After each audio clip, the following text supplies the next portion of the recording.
ऋतुपर्ण लंडनहून फोनवर आपल्या आईशी कितीतरी वेळ संपर्क करण्याचा प्रयत्न करत होता. काही केल्या त्याचा फोन लागत नव्हता. ऋतुपर्ण आणि बाबा मोठ्या ब्रिटिश कंपनीमध्ये काम करत होते. कलकत्त्याला मुख्य कार्यालय असून ऋतुपर्णचे बाबा आशुतोष चॅटर्जी कंपनीच्या कामानिमित्त सतत मुंबई, दिल्ली, चेन्नई असा प्रवास करत. ऋतूला पहिल्यांदाच कंपनीने लंडनला पाठवले होते. आठवड्याची मीटिंग करून तो पुढच्या रविवारी परत येणार होता. ऋतुपर्ण आणि त्याचा बाबा आशुतोषचे असे बाहेर जाणे देवकीला माहीत होते. महिन्यातून 3 आठवडे तरी दोघेजण कंपनीच्या कामानिमित्त इकडे तिकडे जात असत. देवकी स्वतः बँकेमध्ये मॅनेजर म्हणून काम करत होती. ऋतुपर्णच्या पाठीवर झालेल्या रिया आणि रीमा या 2 जुळ्या मुली. बरोबर देवकी बराच काळ कलकत्त्याला एकटीच असायची. रिया आणि रीमा 12वीच्या परीक्षेची तयारी करत होत्या.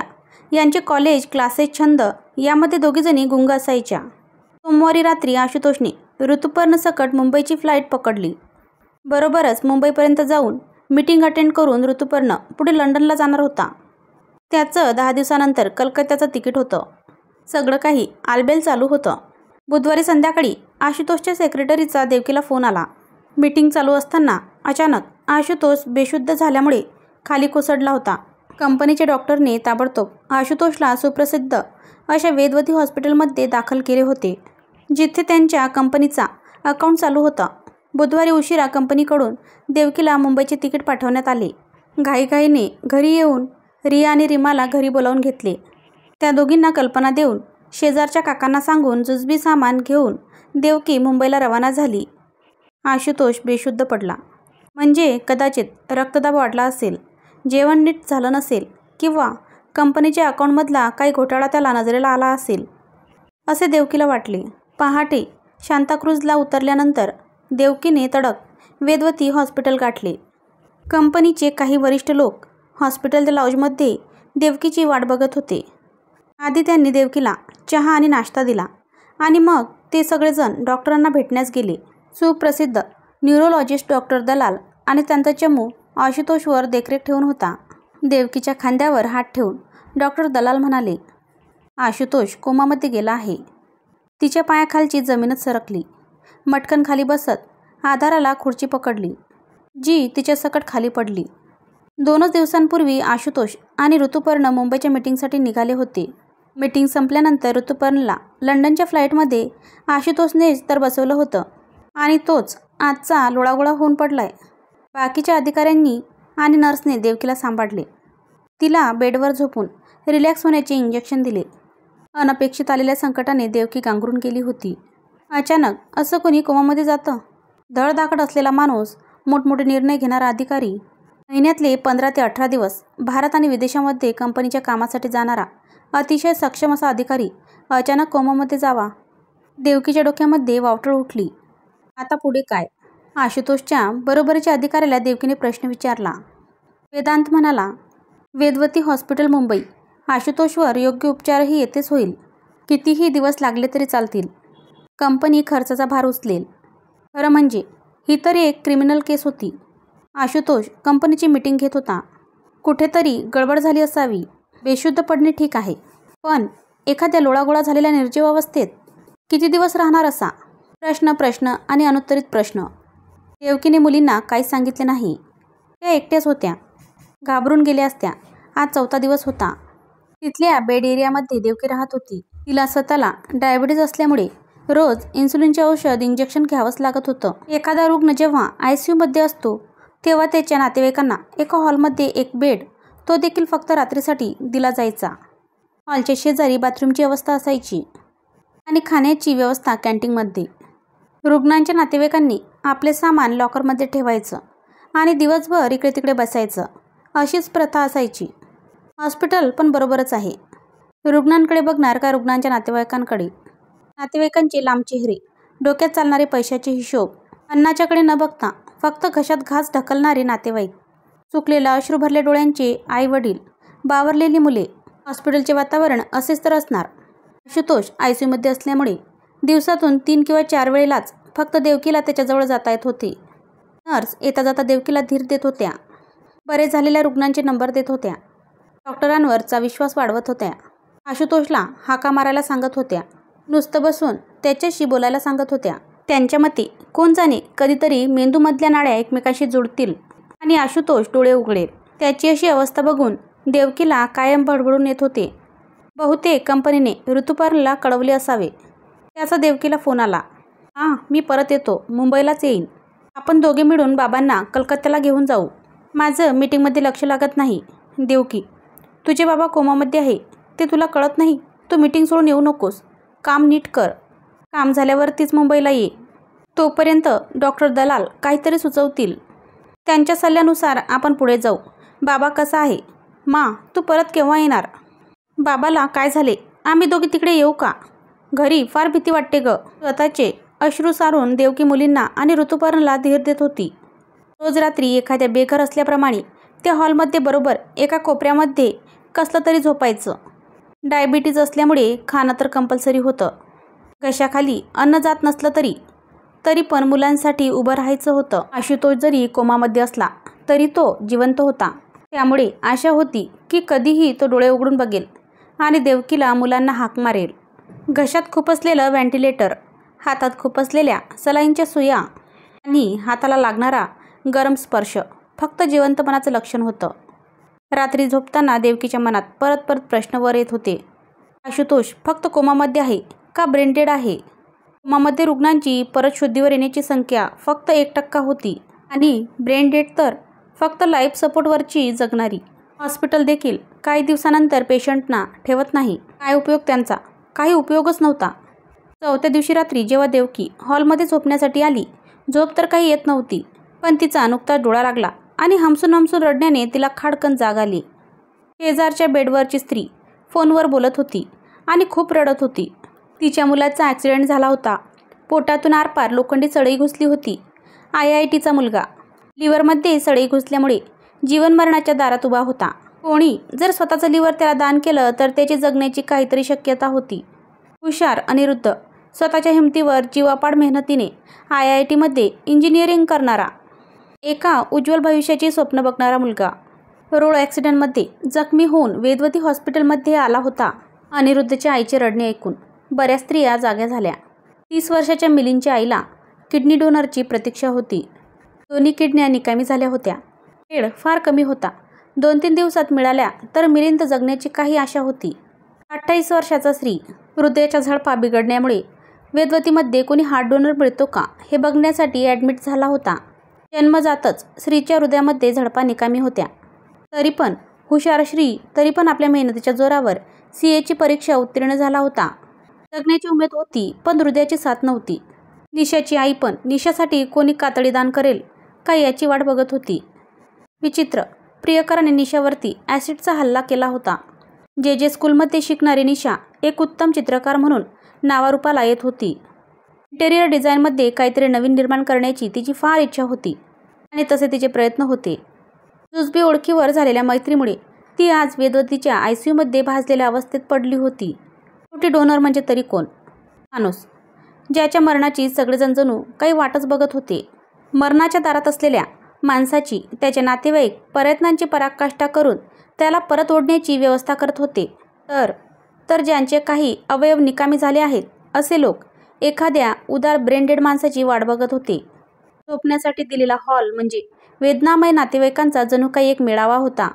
रात्रीच्या अंधारात आपल्या अश्रूंना वाट देत प्रत्येकजण आपल्या हृदयातील वेदना बोलून दाखवत होते.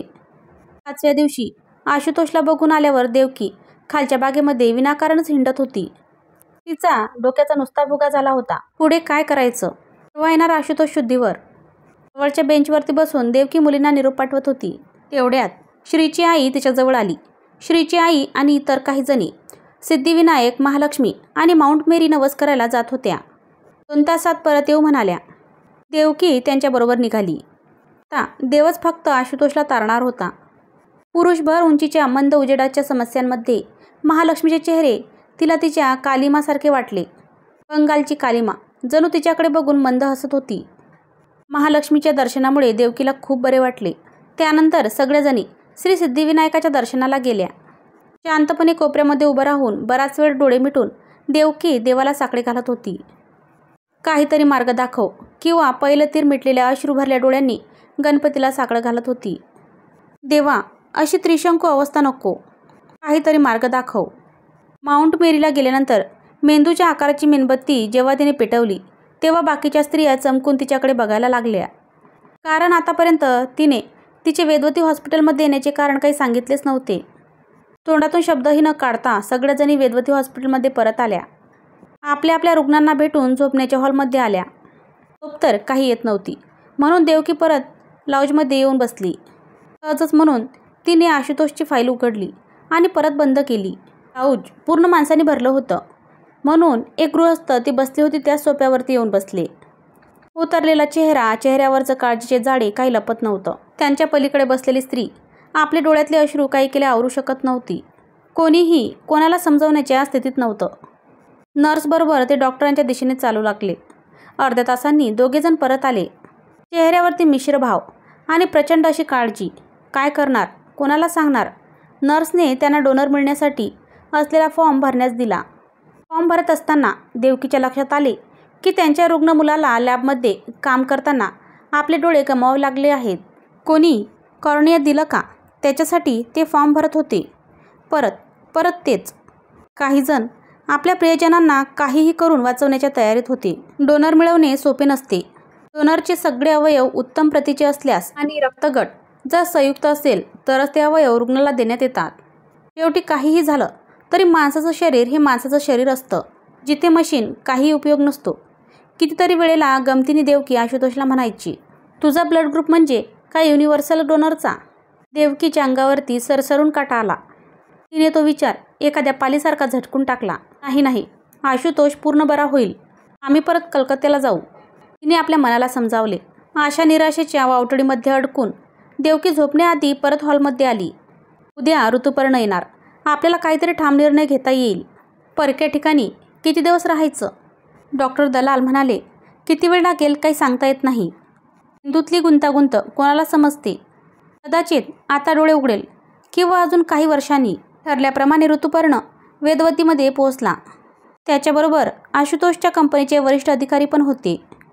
ऋतुपर्णला मिठी मारून देवकीने आपले अश्रू मोकळे केले. पुढे काय करायचं? सगळ्यांनाच काहीतरी निर्णय घेण्याचे होते. हलक्या आवाजात ते एकमेकांशी काहीतरी बोलत होते. ऋतुपर्ण काहीच बोलण्याच्या मनस्थितीत नव्हता. सगळेजण डॉक्टर दलाल यांच्या केबिनमध्ये गेले. डॉक्टर दलालांकडे त्यांच्यासाठी फार वाईट बातमी होती. डॉक्टर दलाल, आशुतोषच्या मेंदूकडून जिवंत असण्याचे कुठलेही सिग्नल येत नव्हते. मेंदूवर केलेल्या सगळ्या चाचण्या एकच उत्तर देत होत्या की आशुतोषचा मेंदू निकामी झाला आहे. I am sorry to say mister Ashutosh is brain dead. कंपनीच्या अधिकाऱ्यांना आशुतोष ब्रेन डेड आहे याची पूर्ण कल्पना होती. फक्त देवकी एकटी असल्यामुळे ऋतुपर्ण येईपर्यंत वाट बघण्याचे त्यांनी ठरवले होते. ऋतुपर्ण आणि देवकी यांची जीभ जशी टाळूला चिटकली. म्हणजे तो जिवंत नाही. तेवढ्या डॉक्टर बन्सल डॉक्टर दलालांच्या केबिनमध्ये आले. त्यांनी खूप समजावून सांगितलं आणि ऋतुपर्णाच्या हातात अवयवदान करण्यासाठी असलेला फॉर्म ठेवला. ऋतुपर्ण आणि देवकी यांना काही वेळ देऊन डॉक्टर बन्सल म्हणाले की जरी आशुतोषचा मेंदू निकामी झाला असला तरीही त्याचे बाकीचे अवयव व्यवस्थितरित्या चालू आहेत. कधीही शुद्धीवर येणार नाही. त्याच्यामुळे आता त्याचे अवयव जर एखाद्या योग्य व्यक्तीच्या कामास आले तर एका आशुतोषमुळे जवळजवळ 7 ते 8 जणांना नवजीवन मिळेल. जोपर्यंत लाईफ सपोर्ट सिस्टीम आहे तोपर्यंतच आशुतोषचे शरीर चालू राहील, पण त्याला काहीच अर्थ राहणार नाही. दलालांच्या केबिनमधून देवकी धावतच बाहेर आली. तिचे अश्रू अनावर होत होते. आता जिवंत असलेल्या माणसाच्या अंगातून त्याचे अवयव काढून घ्यायचे. डॉक्टर आहेत का कसाई? मुद्दाम तर मारलं नसेल आशुतोषला. आपण पुढे कसं जगायचं? अजून लहान आहेत सगळी मुलं. देवकीची अवस्था बघून नर्सने तिला एका रिकाम्या केबिनमध्ये नेले. देवकी अगदी हंबरडा फोडून रडत होती. तिला काही सुचत नव्हतं.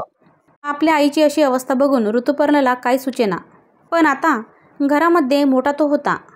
काहीतरी निर्णय घ्यायला पाहिजे होता. ऋतुपर्णला मिठी मारून देवकीने आपले मन त्याच्यापाशी मोकळे केले. देवकीला आशुतोषला कलकत्त्याला घेऊन जायचे होते. काही झालं तरी तिथे त्याचं घर होतं. कोणीतरी सावध राहायला पाहिजे होतं. तो परत डॉक्टर दलाल यांच्या केबिनमध्ये आला आणि त्यांनी डॉक्टर बन्सलला विचारलं, निर्णय किती वेळात करायचा? डॉक्टर बन्सल म्हणाले, जेवढा वेळ घालवाल तेवढा देह निकामी होत जाईल. खूप समजूत घातली डॉक्टर बन्सल यांनी. खूप समजावून सांगितलं. एका आशुतोषमुळे कितीतरी जणांना जीवदान मिळणार होतं. शेवटी देवकी आणि ऋतुपर्ण यांनी अवयवदानाच्या फॉर्मवर सही केली. सहजच विचारलं, काय काय दान करता येईल? डोळे, हृदय, कातडी, लिव्हर किडनी, बोन मॅरो, चांगल्या अवस्थेत असलेले पोट, आतडी, सगळं काही. काही क्षण देवकीला वाटलं हे सगळे कावळे आहेत, एका माणसाच्या मरणाची वाट बघत आहेत.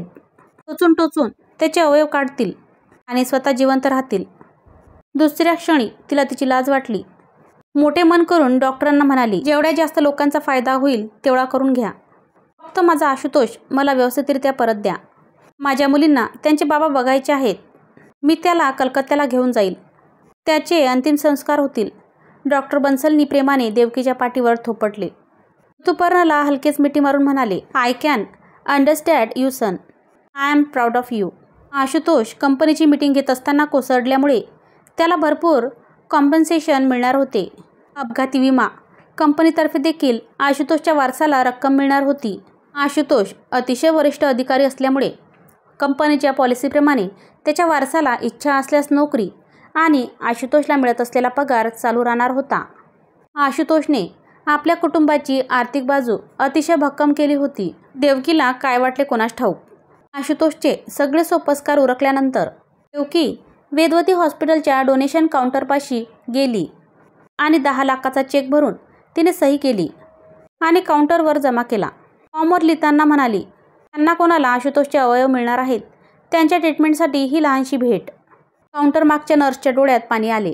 ती म्हणाली, मॅडम, पेशंट बरा होऊन घरी गेला की लोक डोनेशन देतात, पण तुमचा पेशंट तर. डोळ्यातले पाणी सारून देवकीने तिला थांबवले. म्हणाली, माझ्या आशुतोषसाठी. पुढचे सगळे सोपस्कार करून देवकी ऋतुपर्ण कलकत्त्याला परतले. आशुतोषचे व्यवस्थित अंतिम संस्कार करून त्यांनी आपले आयुष्य पुढे चालवले. वेळ आणि काळ कोणासाठी जसं थांबत नाही, आयुष्यही कोणाचं थांबत नाही. आज आशुतोषची पहिली पुण्यतिथी. नातेवाईकांबरोबरच काही नवीन नातेवाईक पण आले होते. हो, ज्यांच्या शरीरामध्ये अजूनही आशुतोष जिवंत होता असे सगळे नवीन नातेवाईक. स्त्रीच्या शरीरात आशुतोषचे हृदय धडधडत होते. लीनला किडनी मिळाली होती. ईशाचा चेहरा आणि हात आशुतोषच्या कातडीने व्यवस्थित झाला होता. अनिरुद्ध नवीन लिव्हर सकट व्यवस्थित राहत होता. नितेशला वेळेवर कॉर्निया मिळाल्यामुळे तो आता पाहू पण शकत होता.